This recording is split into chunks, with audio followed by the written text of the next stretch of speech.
북, 우리군 미사일 훈련에 군사적 도발. 자신들은 자위적 조치 파이낸셜 뉴스, 북한이 우리군의 미사일 발사 훈련 정례화를 공공연한 군사적 도발이라고 비난했다. 그러면서 자신들의 미사일 발사는 정당한 자위적 조치라고 비난했다. 22일 북한 선전 매체 우리 민족끼리는 남조선 육군 미사일 사령부 사령관이란 자는 국정감사에서 2019년에 들어와 이미 한 차례의 탄도 미사일 발사 훈련을 진행했고 한 차례 더 진행할 계획이며 앞으로도 해마다 현무 계열의 탄도미사일 발사 훈련을 정례화하겠다고 떠벌여댔다면서 우리에 대한 공공연한 군사적 도발이며 북남 관계를 동족 대결과 전쟁 위험이 극단으로 치닫던 과거에로 되돌리려는 위험한 행위라고 주장했다. 이어 온게레와 국제사회가 북남 관계의 교착 상태가 하루빨리 수습되고 모처럼 마련된 조선반도의 긴장 완화와 평화 국면이 지속되기를 바라고 있다면서 누구도 결의의 지향과 시대의 요구를 외면해서는 안 된다고 했다. 우리 민족끼리는 남조선 당국이 외세와의 합동 군사연습과 첨단 무기 도입에 매일 달리는 것도 모자라 미사일 발사 훈련을 정례화하려는 것은 변하지 않은 동족 대결 흉심의 뚜렷한 발로라며 지금까지 남조 선호정광들은 말로는 대화와 평화에 대해 곧잘 떠들어대면서도 그 무슨 안보 위협에 대처한다는 미명하의 각종 명목의 합동 군사 연습들과 첨단 무기 도입 책동을 강행하면서 조선반도의 긴 장벽화를 부채질해왔다고 공격했다. 그러면서도 자신들의 미사일 발사에 대해서는 우리의 정정당당한 자위적인 조치에 대해 도발로 매도하고 있는 것이야말로 그 누구에게도 통할 수 없는 철면피한 궤변이라고 변호했다. 우리 민족끼리는 남조선 당국이 평화 번영을 갈망하는 결의의 지향에 부응하려는 일말의 자각이라도 있다면 정세 악화의 불씨로 되는 시대착오적인 군사적 대결 책동을 당장 걷어치워야 한다면서 우리는 남조선 호정광들의 무분별한 군사적 준동을 결코 보고만 있지 않을 것이며 통절한 후회를 하게 해줄 것이라고 경고했다. 이낙연 일본 도착. 아베 만나 한 일대와 촉진 토론 말씀 나눌 것. 나루히토 일왕의 즉위식 참석차 일본으로 출국한 이낙연 국무총리가 오늘 22일 오전 8시 16분 도쿄 하네다 공항에 도착해 2박 3일간의 방일 일정을 시작했습니다. 이 총리는 출국하기 전 자신의 SNS에 레이와 시대의 개막을 축하하고 태풍 피해로 슬픔에 잠긴 일본 국민께 위로의 마음을 전하겠다면서 아베 신조 총리를 비롯한 정치, 경제 지도자들과 만나 한일 간 대화를 촉진하도록 말씀 나누겠다고 썼습니다. 오늘 일왕 즉위식과 공정연회에 참석하는 이 총리는 오는 24일 도쿄 총리관저에서 아베 신조 일본 총리와 만날 예정입니다. 리 총리 일본 도착, 2일 국민 위로하고 아베 만나 대화 촉진. 이낙연 국무총리가 21일 오전 일본에 도착해 2박 3일간의 방일 일정을 시작했다. 이 총리는 출국 직전인 오전 6시쯤 페이스북에 일본에 다녀오겠다. 레이와 시대의 개막을 축하드리고 태풍 피해로 슬픔에 잠긴 일본 국민께 위로의 마음을 전하겠다고 적었다. 그는 아베 신조 총리를 비롯한 정치, 경제 지도자들과 만나 한일 간 대화를 촉진하도록 말씀 나누겠다고 의지를 다졌다. 이 총리는 오전 6시 20분 경기도 성남 서울공항에서 대통령 전용기인 공군 1호기를 타고 출발해 오전 8시 16분 도쿄 하네다 공항에 도착했다. 이 총리는 앞서 아사히신문과 교도통신 인터뷰에서 오는 24일 예정된 아베 총리와의 회담 때 문재인 대통령의 친서를 전달할 가능성을 언급했다. 그는 대통령과 매주 월요일 정기 회의를 한다며 지난 14일 문 대통령의 친서는 어떨까 라고 물어와 써달라고 답했다고 말했다. 이어 양국 관계 개선을 위한 작은 토대를 만들고 싶다. 이번 방일 중에 아베 총리를 비롯한 일본 지도자의 생각을 충실하게 듣고 문 대통령과 내 생각을 성실하게 얘기하려고 한다고 덧붙였다.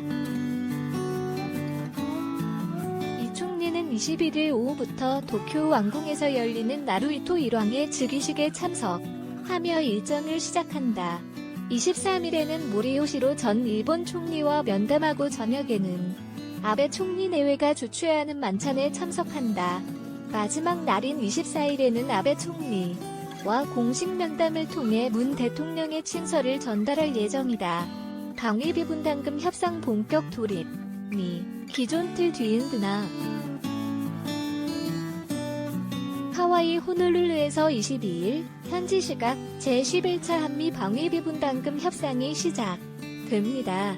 하와이가 우리 시각보다 19시간 늦으니까 한국 시간으로는 내일 23일 새벽 5시, 현지 10시 전후가 됩니다. 지난달 서울에서 11차 협상의 첫 번째 회의가 열렸지만 사실상 이번이 본격적인 첫 협상이라고 봐야 합니다.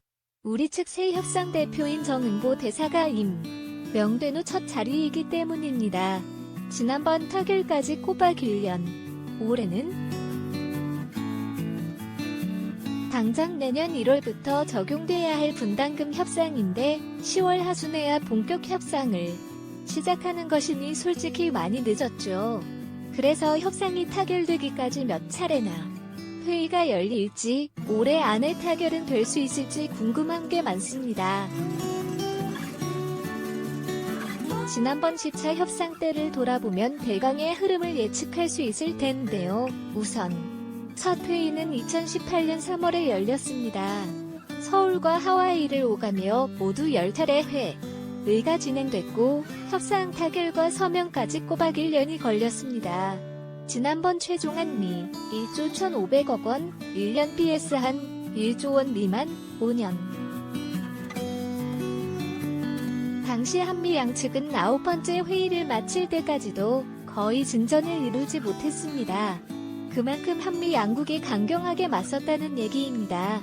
게다가 미국 협상단은 총액 뿐만 아니라 유효기간도 10년에서 1년으로 바꾸자고 주장하는 등 협상을 크게 흔들며 우리 정부를 당황하게 만들었습니다. 협상의 안정성을 위해 10년 단위로 갱신하자고 고집하더니 갑자기 마지막 10번째 협상 때 와서 최상부지 치밀하며 1년 단위 갱신을 요구한 겁니다. 한 차례 협상이 중단까지 되는 각축 끝에 양측이 내놓은 최종안이 미국은 1조 1,500억 원, 10억 달러의 유효기간 1년, 우리는 1조 원 미만의 유효기간 5년이었습니다. 그래서 결과는 미국의 압도적 승리로 평가됩니다. 미국 승 1조 398억 원, 1년 갱신 타결. 당시 정부는 국민의 심리적 마지노선이라며 처음부터 끝까지 주장했던 1조 원 미만 기준도 1년 단위 갱신은 비현실적이라며 일관되게 절충을 거부했던 유효기간도 모두 지켜내지 못했습니다. 물론 미국도 애초에 내세웠던 16억 달러, 약 1조 8천억 원에서 많이 양보했고 최종 제시 금액 10억 달러, 우리 돈 약 1조 1,500억 원보다 줄어든 금액에 합의하긴 했지만 분담금 인상과 유효기간 축소를 결국 얻어냈습니다. 문제는 올해 협상이 지난번보다 훨씬 더 힘들 것이라는 사실입니다. 대폭 인상 예고. 핵심은 또 작전 지원 비용. 지난해 미국은 방위비 분담금의 작전 지원이라는 새로운 항목을 포함시키면서 대폭 인상을 요구했다가 잦은 철회했습니다. 이 항목의 핵심은 전략자산 전개 비용입니다. 전략자산이란 쉽게 말해 적의 전쟁 수행 능력을 결정적으로 파괴할 수 있는 무기로, 특히 여기서는 한국에 상시에 배치돼 있지는 않지만 한반도 사시 한반도 외부에서 투입되는 무기를 말합니다. 일단 투입되면 강력한 대북, 억제력을 발휘하는 핵 항공모함이나 전략 폭격기가 대표적입니다. 올해 분담금이 5배인 50억 달러 요구설까지 나오는 배경으로 많은 전문가가 바로 이 전략자 산을 꼽습니다. 방위비 분담금에 포함된 다른 비용들과 비교해서 압도적으로 비싼 데다 전략자산 전개비를 포함하지 않으면 계산상 50억 달러라는 수치 자체가 나올 수 없다고 국방 전문가들은 설명합니다. 따라서 이번 협상도 핵심은 전략자산 전개비용이 될 것이 거의 확실합니다. 미 협상 확장? 아니면 추가? 전략자산 전개비용을 방위비 항목에 포함해달라던 지난 협상 당시 미국의 여구에 대해 우리 협상단은 일리 있지만 한미 방위비 분담금으로 처리할 성격은 아니다라는 논리로 맞섰습니다. 한반도 유사시 결정적 도움을 받는 군사력인 만큼 훈련 비용을 우리가 일정 부분 부담하는 것은 고려해 볼 수 있지만 주한미 군 주둔 비용을 분담하는 방위비 분담 협상에서 다룰 사안은 아니라는 얘기입니다. 지난번에 물러섰던 미국 측이 이번에는 방위비 분담금의 협상 틀을 확장해서 비용을 늘리는 쪽으로 전략을 짰을 가능성에 무게가 실립니다. 지난 협상이 나자마자 트럼프 대통령이 미군 주둔 비용에 대한 수지 타산이 맞지 않는다는 주장을 계속해온 데다 며칠 전에는 미국 국무부도 보도자료를 통해 공식적으로 한미 방위비 분담금이 공정해야 한다며 압박하고 나선 것을 보면 그러합니다. 미국의 계산에 따르면 지금은 공정하지 않다는 것이니까요. 아예 방위비 분담금 협상이 아닌 다른 협상 틀을 새로 만들어 전략자산 등을 우리 측이 분담하게 되는 방안이 논의될 가능성도 배제할 수 없습니다. 지난 한미 협상에 깊이 관여했던 한 정부 관계자는 생각보다 이번 협상이 굉장히 빨리 진행될 수도 있다. 협상의 범위와 대상이 바뀔 수 있으니까 대신 다른 협상이 길 수 있는 거죠라고 몇 차례 확인해 이 가능성에 무게를 실었습니다. 주한미군 한국인 노동자 무급 휴가 미리 통보. 주한미군은 이달 초 한국인 노동 조업의 무급 휴가 가능성을 통보했습니다. 현재의 방위비 분담금 협상은 내년 도부터 적용돼야 하는데 협상이 난항을 겪어 올해 안에 타결되지 않으면 한국인 노동자 9,000명을 강제 휴직시키겠다고 일찌감치 공문을 발송한 겁니다. 월급 쟁이들에게 기한 없는 무급 휴가는 삶을 위협하는 공포입니다.